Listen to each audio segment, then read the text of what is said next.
Hello, hello, hello, everyone. It is, I almost said it's Monday. It is Wednesday. Old times. Time to talk some Seeking Sister Wife, and we have a lot to talk about. I miss Grace. So for this intro, I made a little something to remember her by. So we'll let the room load a little bit and let's just remember Grace. Typically, I don't really care if people like me or not. Like, I communicate with the universe. And it's called channeling. So you understand what therapy is, yeah? Yeah. Okay. Well, you fix your problems. I'm sorry, have you been to a therapist before? Have not. Okay, that shows. I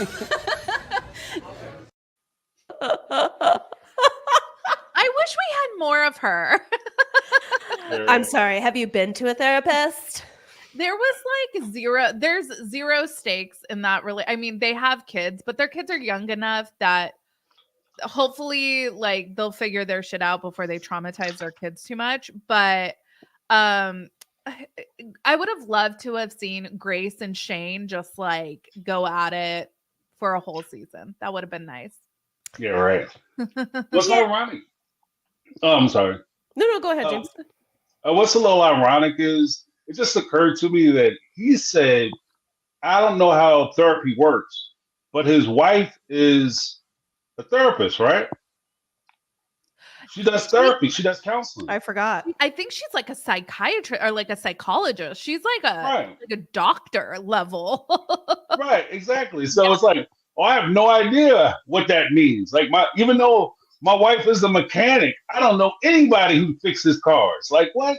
Yeah. Good point, James.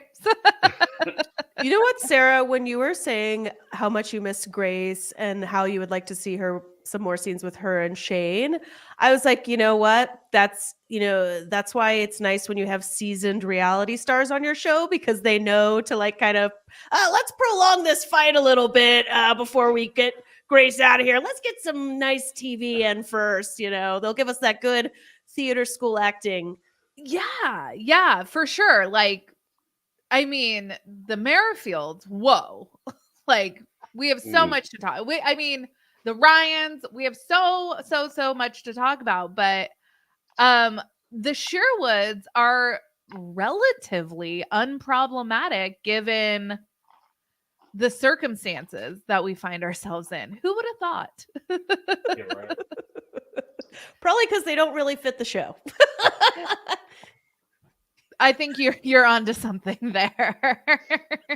What was really funny to me this episode was when, Ashley is, Sarah, her date, is like, yeah, I'm open to like trying new things. I mostly date men, blah, blah, blah. And Ashley's like, well, I'm looking for a wife for myself. Like, you won't interact with my husband. Like, I'm Right? like, oh, I feel like we're all on separate pages here. Right. But that's not the only family that we're on separate pages with. So we open up with the Davis family. Danielle is back after having moved out for 5 minutes. They're having a backyard dinner to touch base. Nick is confused because according to him, they've been super upfront about everything. And now it's a surprise to him that Danielle is having reservations. James, what's your take? I know you have thoughts. yeah, I do. Well, first up, I got to give a lot of credit to the young ladies who are representing on the show, because for the most part, what we've seen, like to this point, has been the younger portions of the younger conglomerates of these relationships pushing back on the older folks. It's completely reasonable for somebody, whether they're 23, 25, or 53, to get involved with a relationship and say, you know what? Now that I've been involved in it, and we're starting to move into stage 2 of this arrangement, I kind of have second thoughts. Maybe this isn't something I want to do. And for her to say honestly, like for Danielle to say honestly, I've never had a functioning monogamous relationship before. I don't have that history. Now all of a sudden I'm jumping in like, forget that. I'm going right off of easy mode, fuck hard mode. I'm going right to nightmare. In this whole situation, pardon my friend. But I'm going right to the most difficult level of trying to maintain and navigate relationships. So yeah, I'm all for her backing out of it. Not backing out, but at least taking a step back to figure out if this is actually what she wants to do. Amanda, that was quite the revelation to me when she said that I mean, when you think about the fact that she's 24 in the grand scheme of things, or however old, she's in her early 20s. It's not shocking that she hasn't had like a full, like long-term relationship, but the fact that this is her first foray into commitment, what was your thoughts on that? I mean, it's shocking, but it's also, I'm like, it kind of makes sense too. Like, okay, maybe if you're more experienced, you're not jumping into this situation necessarily. Right. Yeah. I don't know. Because I feel like, okay, Sarah, who's dating Ashley, her, like, okay, she has an 8-year-old. She has some experience with something. I don't know. But okay, like, she's willing to give new kinds of relationships a shot. Danielle haven't even had old kinds of relationships. Right. And No, I'm go sorry. ahead, James. I was just going to say, and I think that that's a big part of it, because as we talk about, like, historically with like the Browns, and even as we move into different types of polygamy, there's always that question that always, or at least the fact that always kind of perforates to the rest of it, which is there is one legal wife. So you could spend 15, 20 years building into a family, and then after 20 years, 30 years, you could walk away literally with nothing to show for it. Like, and I'm just looking at the asset portion of it. You don't have protections in this type of relationship. And so that's something that has to be kind of mulled about in the mix. When you're sitting there talking about spiritual marriages and we all get along, we all sister wives, and we all family. You're all family, and there's an agreement until there isn't one. And that's just something that they have to take into account. Yeah.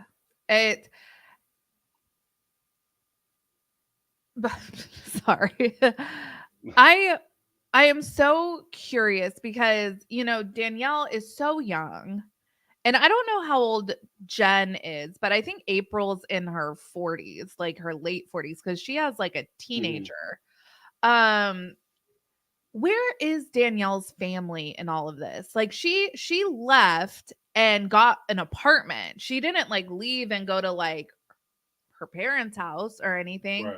So I'm just so curious, and it would make me view this situation differently if is Danielle looking at this family as some sort of like safety net for her? Like, is this better than sleeping in her car or something? Like, is she settling for this because it's security in some type of way? I kind of got that vibe, and I don't know. What did you guys think? Well, gossip, rumor, and innuendo in the chat is like, is Danielle friendless, an orphan? It's like, we saw Danielle's friend, and Danielle's friend was like voicing a lot of these concerns. I think that's a good theory. When you were talking about that, the first question that entered my mind was like, does her family know if she does have relationships with her family? Like, I wonder, like, honestly, when I was in my lower 20s, this is totally something I would have kept I kept my sexuality from my family until I was like 26. And so you can hide a lot of stuff from your family if you think like, I don't necessarily want to hear my, uncle or my parents' thoughts on this. Right. I can totally appreciate that. But like, I don't know. It's like, if I'm in a situation where I'm like, this is messed up and I am not down with this, like, what does she have something to fall back on? I think it's a failing of the show that we don't know the answer to this question. How do we not have any background at all on one of the main stars of this season so far? How? Yeah. Right. And she's been on. This is the second season she was on, so it's not like she just appeared. We're just getting to know her. And we're only 4 episodes in. But I would also say that, even with the family situation or friends, you could have a family where your still linked to your family. You aren't necessarily estranged, but you aren't necessarily close. Maybe you don't rely on them for advice. You might not look to them for guidance, but they may be around. And that might be the situation she finds herself in. Because the one thing that I will say, and I think, Sarah and Amanda, you both hit it kind of on the nail. One of the things that struck me when she was talking about like going back to the apartment and feeling so alone. You know what I mean? And there was a hint of desperation in wanting to have some type of companionship with, I want to have some people around. I want to have people around me. I want to feel that feeling of unity and family. And I want that. And these people are offering it to me. And that's how a lot of folks, like even with some youth and that kind of thing, when they fall in bad with certain gangs or organizations or certain things going on, bad kids in the neighborhood, it's because those kids give them something that they're not getting at home. And that could be a thing, an end that the Davises used in order to pull her into this situation. Yeah, and then something else that struck me is she seems to be really pushing back against the idea of having to like marry a woman. And then there's the whole them sharing one bed. I'm starting to wonder if there's more to the relationship than just Nick with each of the women. What do you guys think? Are you asking? Are you saying that like you think is there some expectation that she is going to have to be like physical with any of the wives? Is I guess what I'm asking, because she seems to be really like, at first I thought, okay, she doesn't want to like legally marry someone because like that's a legal marriage and like she's in her early 20s, like right. All signs point to this is for funsies for her. But is like in this episode, I'm like, is there some expectation that something else is going on here? Like, I don't know. I mean, like, let's go back to last season, one hot tub, the 4 Davises, and it's not that big of a leap to think that Nick might expect intermingling in the family. Right now, though, I think what they're selling to the show is that no, this is like polygamy. This is just him and each woman. Yeah, and I decided a long time ago I have to take people at face value. If I think too hard about things, then it's like it'll drive you crazy. But it's just like something about this situation. I'm like, do I love these people as much as I thought I did? Right. No, Sarah, I'm right there with you. I was actually thinking that exact same thing today. I was like, I think the Davises are supposed to be the heroes of this show this season. But because Danielle is so young, I'm having a hard time like eating up that narrative. Yeah. Right. Well, I want to go on record saying I never really liked it. James, of course. With his so moment. Nick was getting me because just the way he was going about things and the way he was talking, like he would say a lot of stuff, but he wasn't really saying anything. He wasn't really specific on a lot of the stuff that was going on. Like I just like, for me, I think that if this is what people decide to do, everybody is entitled to live their life how they live their life. You want to have 4 wives and they all mess with each other, and Nick is in there, and he's a ringmaster. That's your business. I hope you enjoy the circus. But at the same time, don't have people involved in your stuff that don't fit in your stuff. Like if she doesn't feel comfortable, my big thing would be if Danielle doesn't feel comfortable doing this, don't ever force somebody into doing something they don't feel comfortable doing. Like if she's down with it and she's all about that life, then have at it, Hoss. But if she says, well, I don't know if this is what I want to do. I don't know if I want to marry somebody else. Let her have that option. Give her that autonomy that that is hers. Like she can have her autonomy. She can decide whether she wants to marry somebody or not. That's a bridge too far for me. Off rip. And the fact that it's creepy as hell. I'll say this. It's creepy as hell that they keep pushing that on. Like you have to get married. It's not just that we're gonna be looking for people, but you have to marry them. No matter what happens, this is what we agreed to. And since you agreed to it, oh well, you're in it now. Like you can change your mind. You have Yeah. every right to change your mind. Yeah, it doesn't seem like a healthy poly relationship. It seems too culty Mm, when it's like, yes, you have to marry. Like, what? right. No, why doesn't her voice count? Did they get this Right. 22-year-old on purpose and they thought they could control her? Yeah, there was Right. just Right. a vibe of like no refunds, no take back. Like you signed Right. up Right. for Right. this, like, final sale. Like, Yeah. sorry. No No takesy backsies. backsies. Yeah. You're right. And then Nick, so it was so funny. So they meet up to have like some one-on-one time and they color coordinate. I love that. Um, so it's purple's the theme. Nick has his fedora. He just always in his going out attire, he's always looking like a magician to me. Right. He looks like he loves him a hot topic.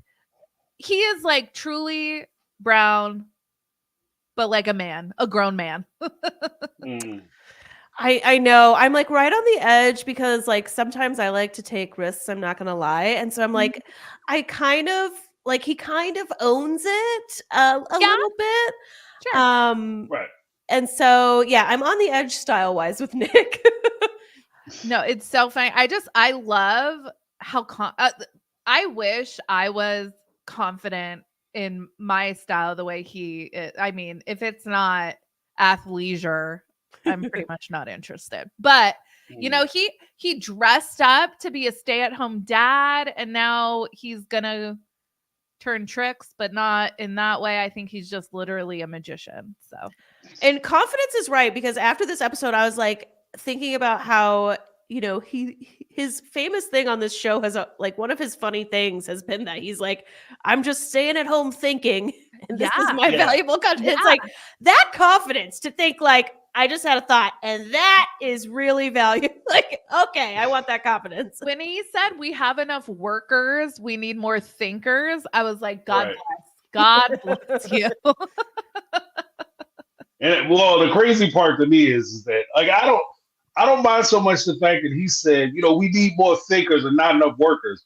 But when you're sitting next to the workers who are paying for your life and lifestyle, it's a little bit, that's a little gauche. Like, calm it down, bro.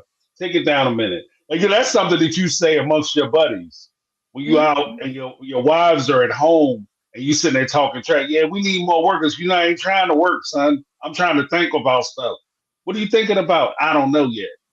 Like, I don't know. What does he consider? And that was the thing too. What is he thinking about? Life and Time. this thing we call life. Like, come on, man. I just remember a He's like a segment he did 1980s about time, right? Yeah, he gave like a book report one time about like what he had learned on the internet that day. And it was cute. It was endearing. But yeah, they're no longer my least problematic. I think the Sherwoods have moved into the least problematic for me. And that doesn't necessarily mean most healthy, just least Right. problematic. So Right. there's two different categories. Yeah, jury's out on how this is gonna go for Shane. Yeah, and it being that she is in the mental health field, I have so many questions. But she uses all the right buzzwords. She would say things like, and then we moved into some high level topics and stuff like that. And like as someone who is in therapy, it's like, oh, buzz, buzz, buzz, buzz, buzz. Those are all the words you use. Mm-hmm. So Right. Ashley is not wasting any time. She hopped off the Grace train and now she's moving on to Sarah. They meet up for a park picnic in a place in Massachusetts where nobody has the Boston accent. And I asked my husband, who's from Boston, where is Wayland, Massachusetts? And he was like, I don't know. And he's like, usually if people from like the Boston area don't know, they just say Western Massachusetts. So I don't even know if that's accurate. But I did notice that nobody has a Boston accent. It's a disappointment, honestly. It would have been fun. Shane with a Boston accent would have been something. Imagine like Great. CT With from the Boston challenge. Boston accent. Yeah. A spiritual entrepreneur. Mhm. So Sarah, who is the new apple of Ashley's eye, says that she typically likes dating men more. So how could this go wrong? Yeah. This she's on a date with a pregnant lady. Well, I think that there's a this is one of those moments where I think, Ashley's maybe her training actually works against her because she's trying to assess the situation more along the lines of logic and how logically these things will work. And I'm going to set up my parameters logically, whereas she's not taking into account the people whom she's involved with. And you can agree to all kinds of stuff, but once the heart gets involved, it'll kind of steer the ship more so than your brain will. And when she brings this young lady around Shane, if the two of them hit it all, there could be some tension because she may want to, like, she may favor Shane a little more, although she's open to Ashley. Yeah, I think it's Ashley. Ashley, yeah, it's Ashley and Shane. Yeah. Okay, yeah. Although she might be open to Ashley and willing to do the whole throes of experience with her, she may feel more of a connection to Shane, and that could be problematic. And then Shane, of course, he's all in with Ashley.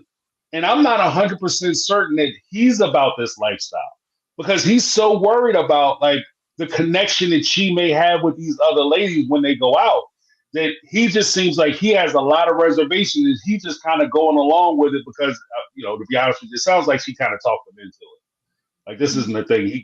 This sounds like a good idea. It's like, this psychologically will help me because I did some studies and here are the statistics of what, you know what I mean? Yeah, either the producers / editors are like sprinkling in little hints, little building up to like, ooh, this is gonna be juicy because like every episode it feels like Shane's like, I don't know, what if they might just take her away from me, or it's all a big nothing burger and it's just them filling time and it means nothing. But we are getting a lot of Shane being like, I hope they don't steal her from me. And this is kind of the opposite of the Davises because Ashley is wanting everything to be separate. Like, I am in a relationship with this person and I am in a relationship with this person. You two can be friends, nothing more. And if the Davises, it's like, we're all sleeping in one bed. So it's interesting. The farts alone. Wayland's not far from Boston, and so I'm gonna have to go ask my husband from that. He's from Hull. I think he lived in Marshfield at one point. I don't know. Yeah. Anyways, I'm not. We had a super chat from Jenna H. Oh yes, Jenna H. Danielle mentioned how she didn't have any serious. Oh, Danielle mentioned how she didn't have any serious relationships before. I know that really blew my mind. Right. I was like, oh, girl, get on Tinder first. Like, right. Oh, man. So the other thing that I noticed is,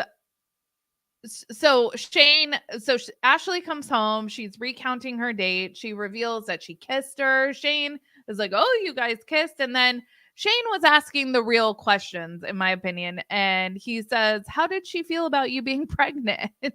And she's like, oh, yeah, she's good. Well, Sarah seemed like she was on a job interview to me. Did anyone else get that vibe? Oh, yeah. I was like, I mean, I get it that maybe these shows struggle to find places to film in, but this was so sterile and like, I mean, it looked like a cop meeting with their undercover agent or like two coworkers on a bench or I did not get date vibes. Although at the end, Ashley was like, we're turning this into a date. I'm going to kiss you now. So yeah, I was definitely feeling like Ashley was into it. I don't know if Sarah was into it. Sarah seemed like she was like, yeah, like maybe I'll try this out. And then when Ashley starts saying how like they're looking for a wife and, I think Ashley was presenting it as a lot more serious maybe than Sarah thought. And Sarah kind of was like, I'm open to try anything, never say never. Right.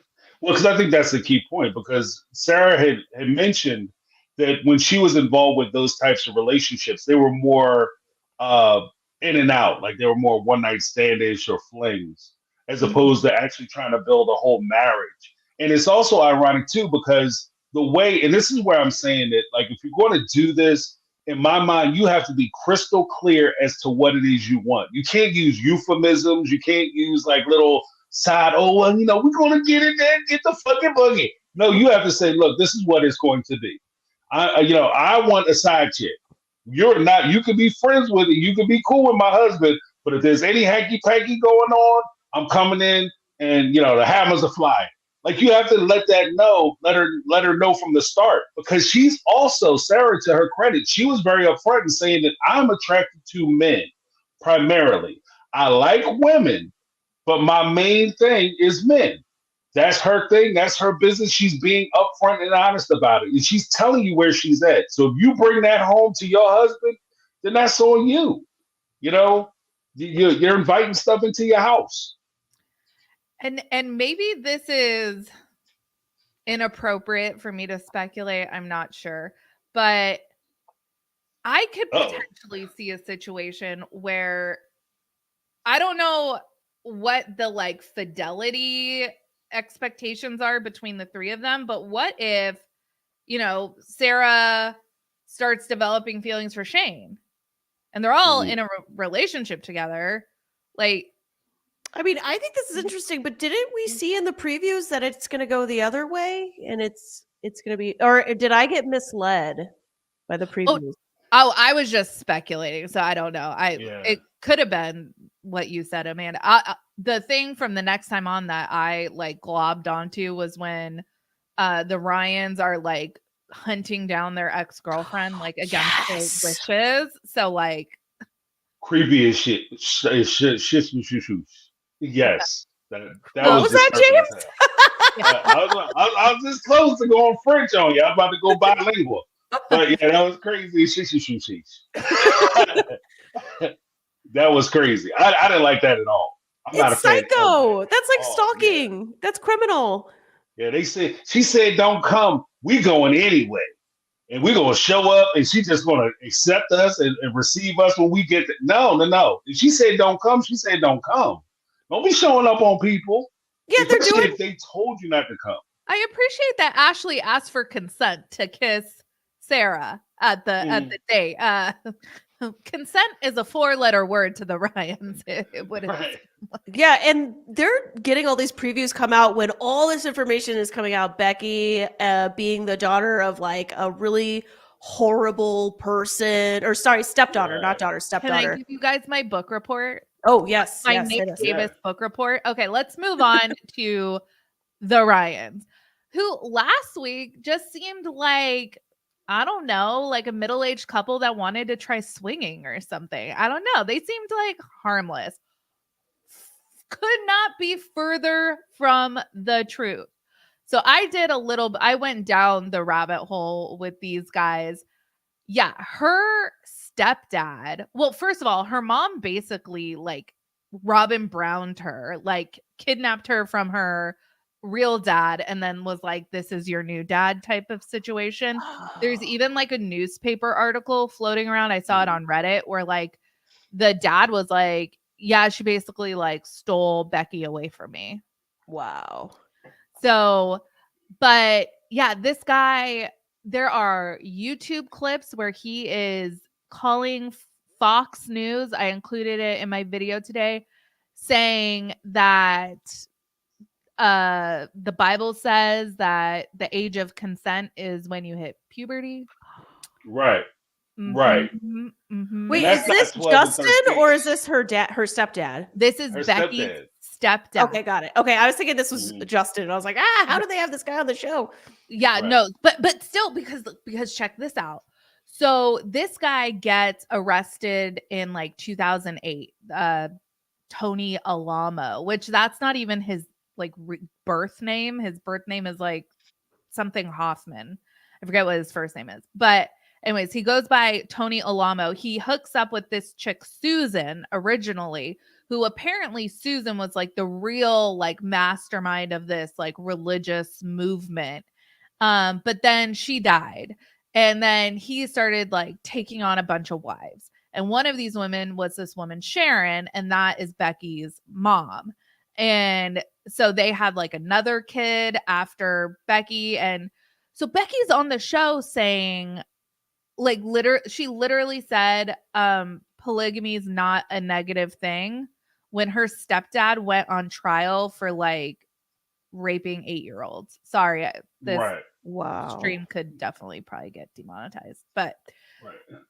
it like wild. So it's Oh, and then so he gets convicted, sentenced to 175 years in prison. He ends up dying in jail.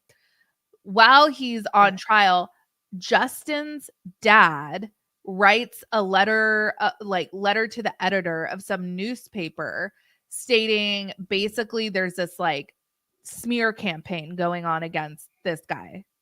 Wow. So like Justin's family is like in it just as much. Right. And they have been some trying circles they and call failing. it. Oh, go ahead, James. I was saying some circles they might even refer to that as co-conspirators. Go ahead. Yeah, and they've been trying and failing to hook another sister wife for 20 years. So there's more. All the information that I read about Becky was that she married Justin when she was 15, not 16. Right. And I am wondering if that coincides, because I don't know if they got married in Texas. I know the group at one point was in Arkansas. So I don't know what the age of consent is in those states. And there's something called Cinderella laws in a lot of states where if there's like a larger age gap, like a 4-year age gap or more, then the older person could get prosecuted on statutory rape charges. So I don't know if they said she was 16 so that would like cut out any of that speculation. I don't know. Well, in some states you can get married as young as 14. Oh, you can get married as long as you have parental permission. Like if you have the parents sign off on it, then you can marry somebody at 14. I think that in fairness, I think that the whole like year bump of 16 as opposed to 15 may have been something from production from TLC because it sounds a little more reasonable. Because 15 is cutting way too close to. I mean, it's already. I'm gonna go right on tape. It's already ridiculous. Like that's insane that you would marry your child off because she's a child. That's not a young lady. She's a child. That's a baby. You marrying her off at 15, even 16 years old is insane to me. But it might, like, to the ear, we heard 16 and we didn't immediately jump on it. We would have heard 15, we might have been a little more like, what the hell? Like, what are you talking about? This isn't healthy. There's nothing right about this. So I think that might be where the year bump came in. Yeah, the chat is kind of mentioning this, but why is TLC putting these people on our television screen? Yeah, it's like this came out like a week ago. I saw someone post in the Seeking Sister Wife subreddit. This is like Becky, this is their church, Becky but I was like, but their last name's Ryan. Like, how do we know? Like, so Ryan is an alias. Their last name is I don't want to like be doxing people, but you can easily find it out. And this guy Justin ran for governor of Texas at one point. Wow. As a conservative independent. Wow, what a piece of work. I guess we know why they're on TV. Sounds like they're quite dying to get into the limelight somehow. Right. Yeah. Right. What makes me really sad for them is they have 6 kids and 4 of them still live at home and none of them are babies. So all of them are very impressionable. That makes me really sad for them. Right. There was actually one thing that struck me because I saw your video, Sarah. It was really good, so I recommend it. You got my stamp of approval. But I saw your video earlier. But the one thing that really struck me with that because the way she presented, like, oh, at 16, I met Shane and I fell in love with him and I chased him around and I pursued him and I was insistent on going out with him, which explains some things as far as why he's so corny when it comes to the ladies. He has no game. But he's not used to actually putting it out there. But the whole thing that really struck me was maybe she was so anxious to get with him and in such heavy pursuit of him because she belonged to a cult that would start dating you at, like, if she didn't marry Shane at 15 years old, a guy who was close to her age, she very well could have been coupled with a guy who was 50, 60, 70 years old in that next summer. So this, like, her pursuit of him might have been a little more hectic and a little more harrowed than just, I'm interested in him. She might have been looking at it from the respect of, I don't want to be married to an old man. So I'm going to go after the young stepdad had like 8-year-old wives. Yeah, that's what I mean. Like, and he's got buddies, and that's how a lot of these cults work because they barter in flesh. So they get the way that they get the alliances and allegiance from these other older guys within the church or the organization is that they pass them these young ladies, and they barter in it. Like, hey, you want a wife? Okay, if you do this or if you sign this over to me, if you do this real estate deal for me, then I'll get you a young wife. You know, Susie, she's got a young lady coming up. That could be yours. And that's how they kind of trade and barter. So I don't know. It's just sad. Like, if that is the case, it's sad. It's a sad situation. You know, I was thinking about this too, James. You're the one who's always like, oh, the polygamy propaganda network, TLC.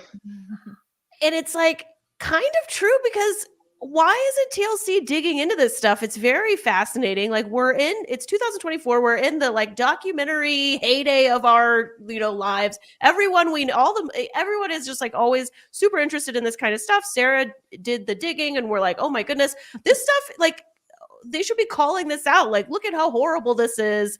So it's another choice of like not showing the dark side of polygamy. Right. And that's like, when watching Sister Wives, like we've talked about it all the time, how like I liked Cody for like the first 4 seasons. And I just thought, like, genuinely, this was just a family, like any other family, who just wanted to structure their family differently. So why not? Then, like, put any relationship, I guess, under this dynamic on TV for 18 seasons. Would we put the Davises on TV for 18 seasons? Are we going to start saying, shoot, we're 3 episodes or 4 episodes into the second season and I'm already like, I don't know anymore about these people. Right. So can any polygamous family stand up to public scrutiny? Seems like no. Right. Yeah. You know, and I'll even go as far as to say this. I think that with TLC, they have like they support by being anti-thing. So they support 90 Day Fiance by putting up faulty relationships of examples of the K1 visa. They very well may be doing the same thing with polygamy. I think that it'd be a stretch for them to find people who are successfully achieving a polygamous lifestyle that's healthy and you can put on TV and people say, oh, that works. But at the same time, no disrespect to Sarah, because I think you did an excellent job with your research and finding out this stuff, like digging this all up. This is incredible. But at the same time, you did this just using the internet. TLC has their social security numbers. Yeah. They have access to so much more information. You can't tell me the production team at TLC had no idea who this woman was and who this family was and who they were associated with. That would be ridiculous to me because they put too much money into these shows for them to put somebody on, which also goes into another thing I'll say. If you are ever on a TLC show, please keep in mind you are not safe. You are not safe because they will put you on there, because I've done videos before where they the folks from 90 Day Fiance, and they had all kinds of lunatics on that thing. And you'll be on the screen with people who you shouldn't even be in a room with. You shouldn't even be in a building with half these people. Much less, we're going to spend the night together. No, don't spend no nights with them. I mean, that's like going to Crystal Lake. Like, what are you doing? So, no, I'm not I think TLC knew all about this. I think they know, and they might have wanted it to blow up. I mean, we have nowadays, there's like so many just like TikTok channels. They're like, how to hack the algorithm, how to, and there is a chance that they wanted people to talk about this and they were like, great, this will add to the, publicity for the show. Right. Yeah. I honestly, James, you are so right. Like, I didn't even do the digging. I read a Reddit post and clicked links and I was like, whoa. And then like I started watching. There's actually a docu series about this guy. It's on AMC Plus. It's called Ministry of Evil. And so like there's a whole ass docu series about this dude. About how like real bad he is. And then they have his stepdaughter being like, oh my God, like I grew up in polygamy and my dad was the pastor. Your dad was this guy? Are you kidding me? It's like a failure to us as their audience that they are not forcing her to answer questions about this. I wonder if, and I saw a meme and I think you reposted it, Amanda, about how we need a Seeking Sister Wife tell-all because I want that.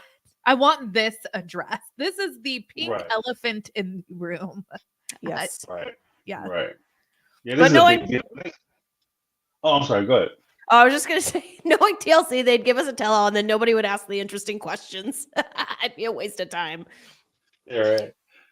I was just going to say that I think that this makes like the information that Sarah found in the conversation we were just having, that makes the whole idea of them driving out to see somebody uninvited, when they were invited, okay, I'll meet with you. No, I don't want to do it.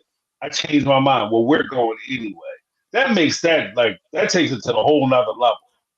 That walks it into a totally different room. Like now we left the creepy space to maybe she needs to call the police. Like this is one of those things. So I don't feel comfortable with that at all. I don't like it in general, but I definitely don't feel comfortable with it knowing their family history and the things that they've said that they were okay with. Yeah. You know what I mean? Because by saying that you're a part of this and you're proud of your dad, you're proud of your family, you're proud of your church and your organizations, and then you're going to conduct yourself this way, I'm not really a big fan. I'm uncomfortable too. The previews made me uncomfortable too. And just knowing that like this woman did not sign off on having her image like out there, like they blur her. So like clearly she does not want to be a part of this show in any way. And here they are taking cameras with them to go hunt her down. Yeah, for people who didn't see the previews, we're talking about the Ryans. They tell us that their ex tells them, don't come see me. And then they show the Ryans being like, we're just going to go see her anyways. We're just going to be like, hey, surprise, we're here. You're right. We're coming. Well, and because even with that, it's crazy to me because they presented, like even talking about what Amanda was insinuating before with TLC. TLC presents it in a way that she may have been hesitant about getting involved with polygamy, but she very well may be hesitant about being associated with the Alamo family. You know what I mean? So it's not the fact that,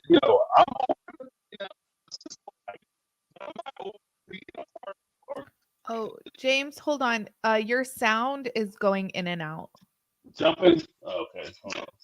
Kremlins are here. I'll be right. Oh.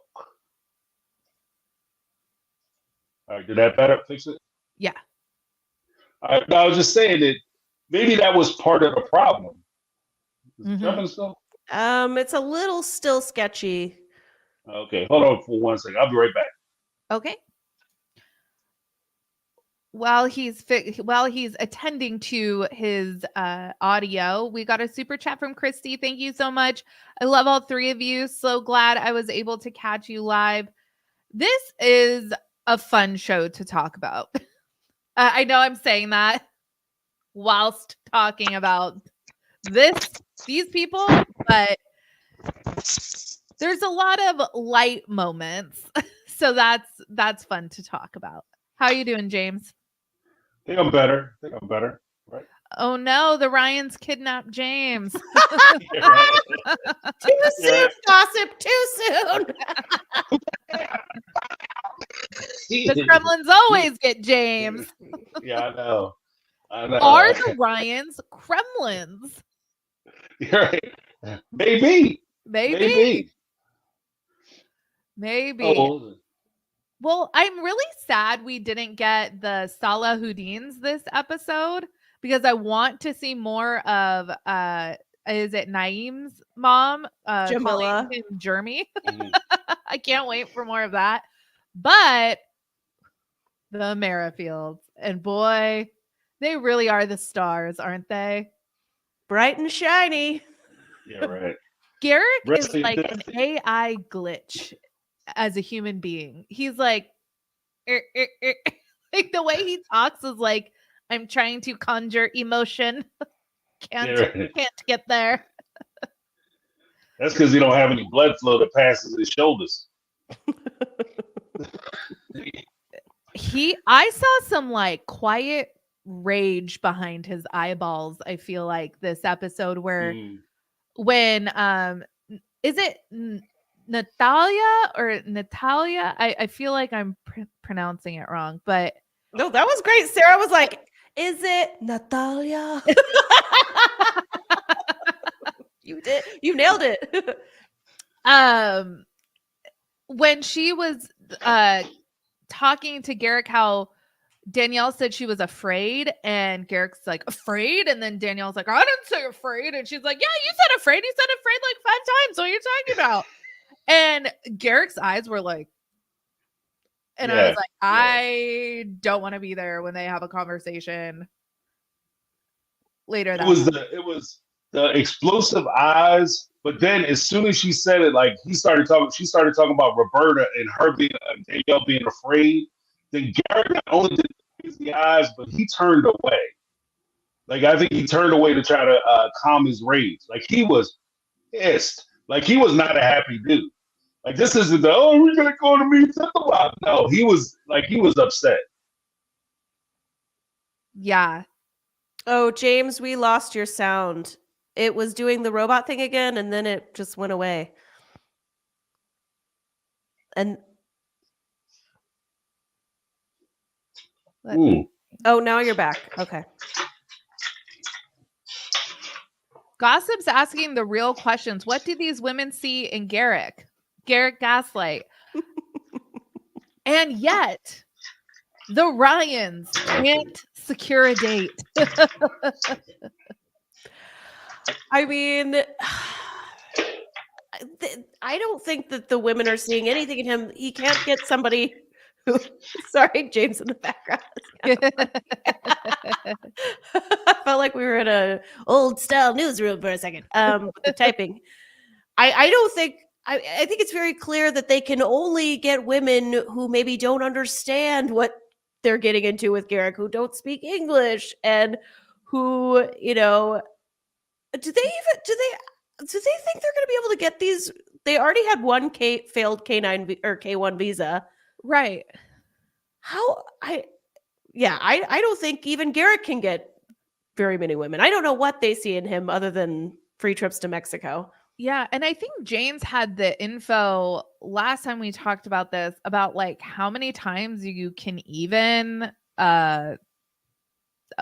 go through the K1 visa process. That's right. He did mention it. Yeah. I think he had said maybe twice. Well, if we get him back, he can I think correct it's a bad look if you're like, JK, not her. Right. Like, oh my goodness. So their second day in Mexico was fun-ish, and we're just waiting for James. Oh, there you are. I don't think he can hear us. Oh. Hello? Hello. Can you hear us? Oh. You fuckers. James, you're not we muted. can hear you. I don't think he knows we can hear us. We can hear him.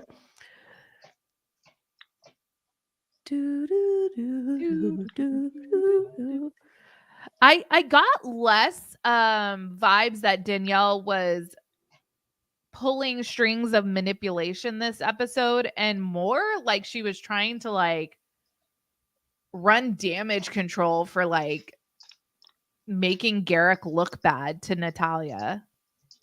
Yeah, I mean, she literally says, "Oh, darn it, I'm afraid Garrick's going to be mad because I showed my true cards to Natalia, and now we can't trick her as easily into thinking I'm totally on board with this."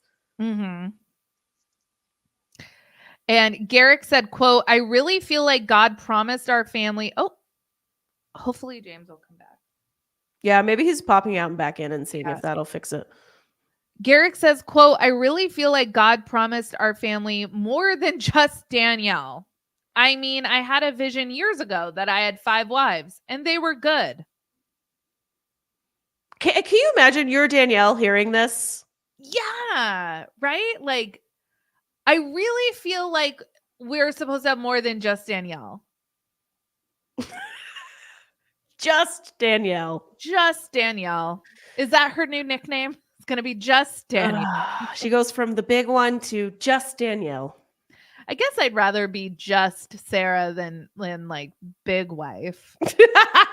I don't know. I don't know. I don't know. It depends on. Yeah. Do you want to be not enough or called fat? Yeah. Mace Chill asking a great question. Does Natalia know there will be 5 total? I doubt it. I'm sorry, Kathy in the chat.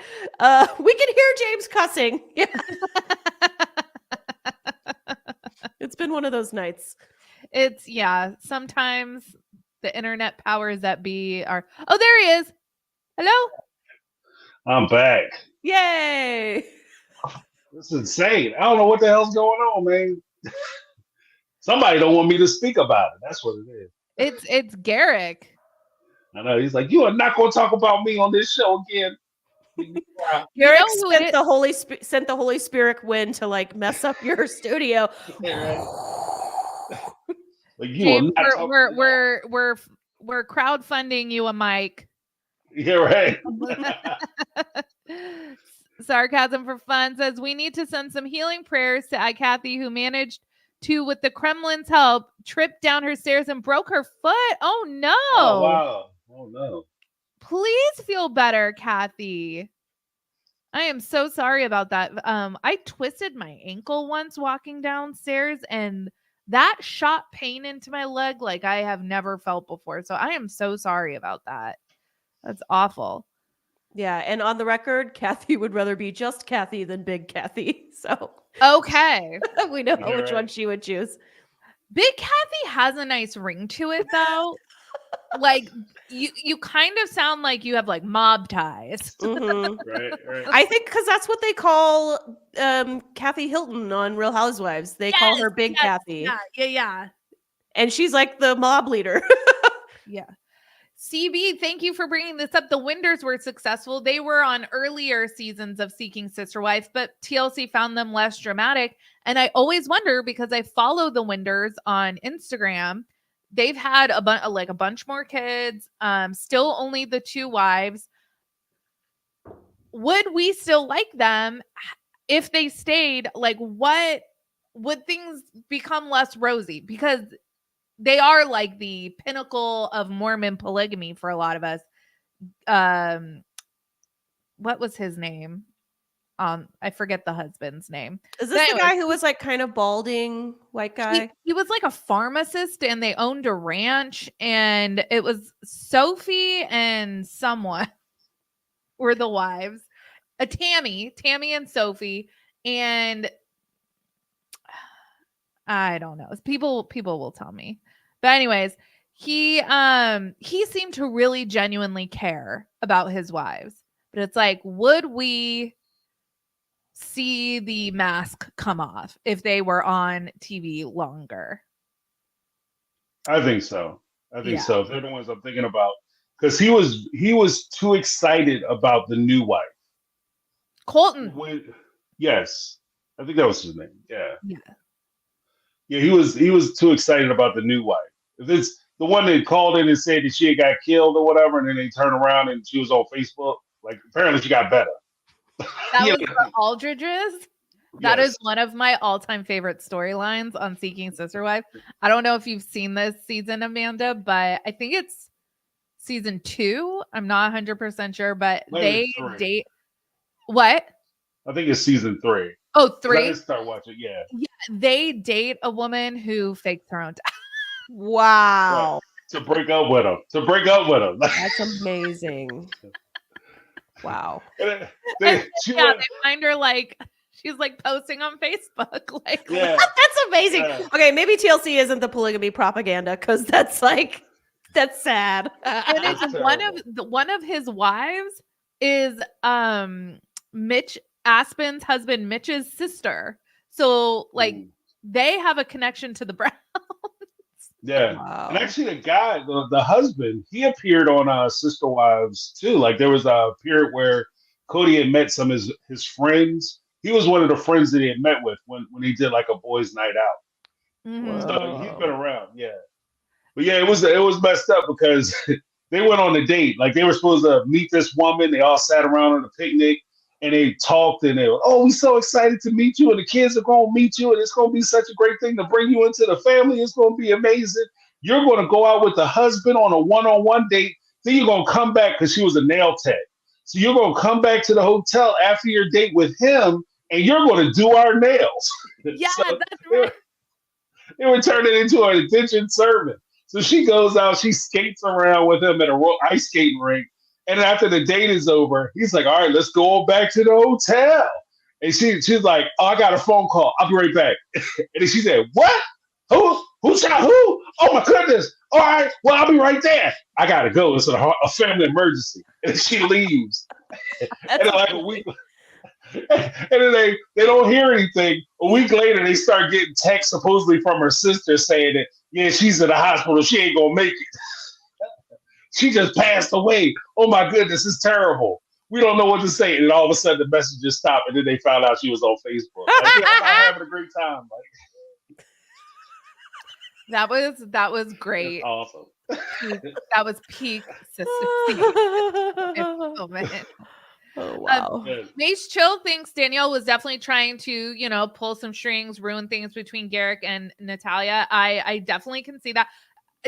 Danielle definitely has Mary first wife energy. Like she is kind of like, okay, Garrick, you're going to put me in this role. I will assume this role and I will mess your life up. Right. Well, you know what it is? She doesn't want to. I don't know if you guys have covered this because I was in and out with thanks to the criminals, but she doesn't want to be in this relationship. She doesn't want anything to do with polygamy, and it's obvious that she doesn't because she takes every opportunity she can to try to sabotage Garrick, try to pull him back. Oh, well, maybe we shouldn't do it because Roberta hurt us so much. I cared so much about Roberta, but when he had Roberta, she spent most of her time trying to convince him that he was moving too fast with Roberta and he's giving too much to Roberta. And she actually is the one that convinced Garrick to go out on that date with the girl Leah, the African-American woman, so that she could break up the thing with, that's eventually what supposedly broke up the relationship between Garrick and Roberta. She did that. So yeah, she's been trying to spice it the whole time. But Natalia is my girl. Like that, like I think that, I looked at it from the perspective of her being so young and them trying to go down and take care of a young person in a foreign country. But we can't escape the fact that by being from certain parts of the world, you mature faster. She might be way more worldly than both Garrick and Danielle put together. She knows, like, she might know more about them streets than both these people put together. So she's very straightforward as far as like being able to read people, reading a room, being able to interpret people's like movements and dynamics, their body language, how they're talking. She's very keen on that. Even when they were having the argument, you lied, you've been checking them sites, you lying ass bastard. And he, no, I haven't. That's a lie. And she was standing the whole time with the phone listening to with the translator running so she could see what they were talking about. Like, this girl is on the point. She has a high EQ, that's for sure. She can read the room and she is a girl's girl. I like her. Yeah, I like her a lot. Yeah. Yeah, Roberta was kind of like, I can tell Danielle's not totally on board, but she didn't really come out. Natalia's like, here's what's going on. Danielle is saying that she's going to do it because she thinks it's what God has for their life planned. But I can tell that she actually doesn't want this. And, I need her to actually want this. Like, yes, she's very perceptive and she is being blunt. She's reading her. Right. And I like the fact that I like the straightforwardness too, because she's not playing like she's not mincing words. She's not trying to play cute. She's just trying to get to the quick of it. So Danielle saying she has a problem with it. This relationship isn't going to work if one of us has a problem with it, because I'm not coming to America and have to deal with somebody who's going to be treating me nasty the whole time. Like, I can respect that. And the fact that Garrick can't see past his man parts in order to figure out what's going on with these ladies, because even when he was standing there supposedly be like, coming down, sorry, I can't see anything. Oh. I can't see past my belly button. But the whole thing is that the way he's doing it is, I can't stand here and have this conversation with them because I have both these women coming at me. They weren't even really coming after you. They were just asking you direct questions, and you couldn't answer the damn direct question. How hard is that? I was on the site. All he had to say was, look, we have two people here. 1, 2. I said I'm going to have 5 wives. Of course I'm on the site still. Of course I'm still looking around because we're still looking for 3 other people. Mm-hmm. And so if we're moved to do that, then I'll do that. But am I actively looking? No. As far as deleting the thing, all he had to say was, you know what? Well, she told you to delete it, and now you're deleting it. Baby, you know what? And this maybe is an asshole part of it. Baby, you know what? You are right. I'm part of my friend. You are right. I'm going French all night. You are right. I should have deleted it when you told me to delete it. That's all he had to say. You're 100% right. I should have did it when you told me, and we wouldn't be having this problem right now. You're right. Absolutely right. Mm-hmm. But now that I'm really thinking about it, I'm going to go ahead and delete it. Based on what you suggest. I'm thinking along the lines of Mace Chill in the chat. Has Garrick told Natalia that he's planning on having 5 wives? I doubt it. I don't think so. He's trying to trick her. He absolutely does not want her to realize that, he's planning on just keeping the ladies coming, a steady, flow. Mm-hmm. Mm-hmm.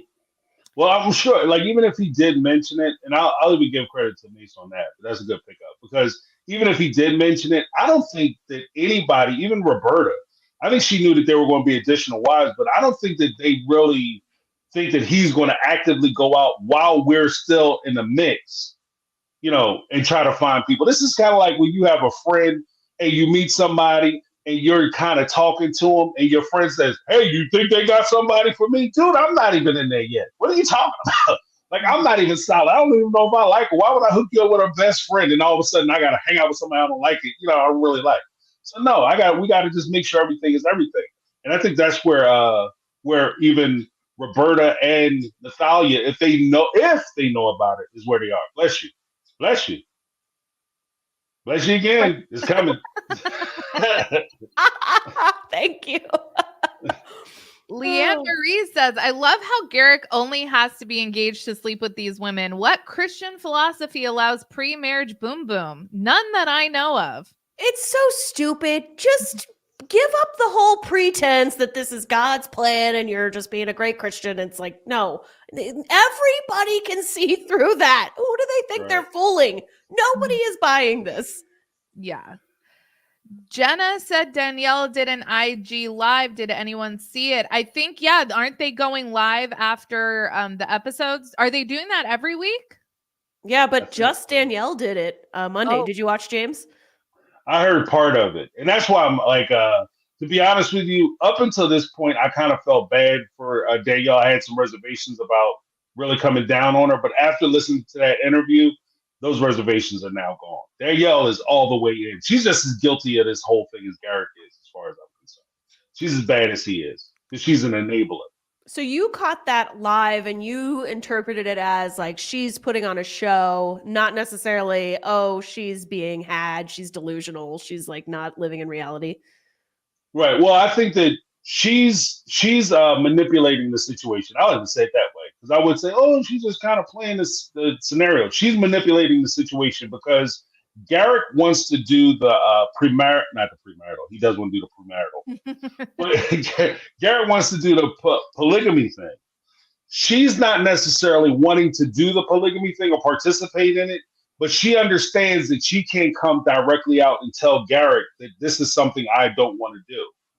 So she's playing along with it, allowing him to have his fun, allowing him to go out with these women, and then trying to sabotage it on the back end. Like, I think that that's what she's doing. But by doing that, you're still participating in it.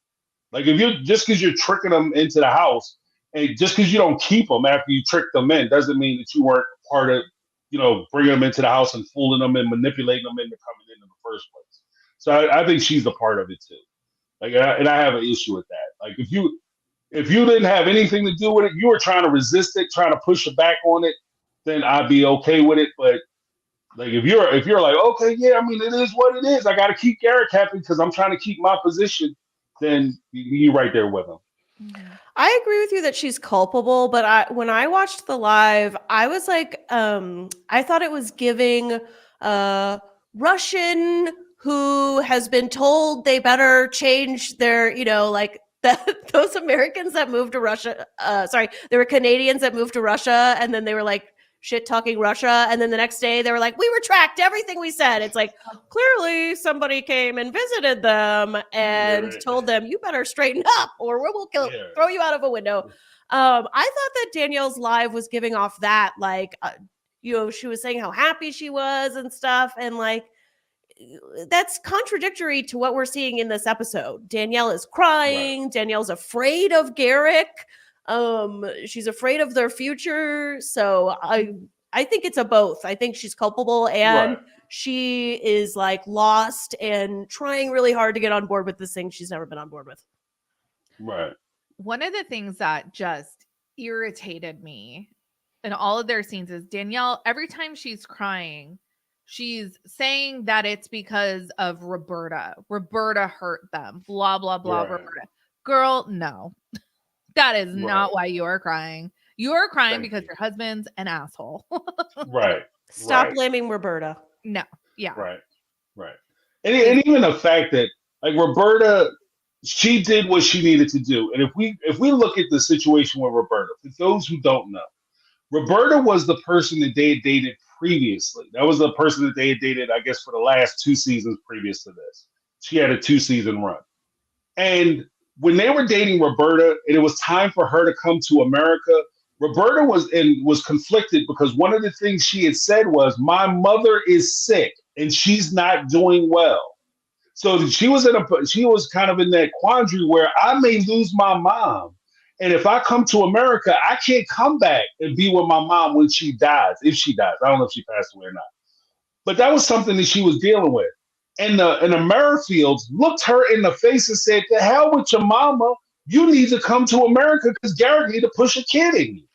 And that's what we need to do. Like, and so the fact that you did that would have alerted me. The behind the back, dating behind my back, the fact that you still pursuing other people, the fact that you don't care about what I think, because we're supposed to be a unit. We're all supposed to agree on it, but you're out dating other people. So how am I putting my input in the person that you're going to bring into our family? And then on top of that, when something happens to my mom, I can't even be concerned about my mom fully because you too worried about getting your rocks off. Bruh, you miss me with that. Yeah, I'll let that plane ticket go too because it's not worth it, you know? Agreed. Yeah. And that was... Brooke says Roberta was probably on birth control the whole time.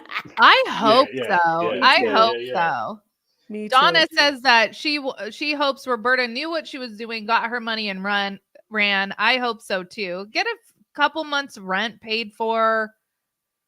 Yep. Me too. Yeah. Yeah, search that paper. Yeah.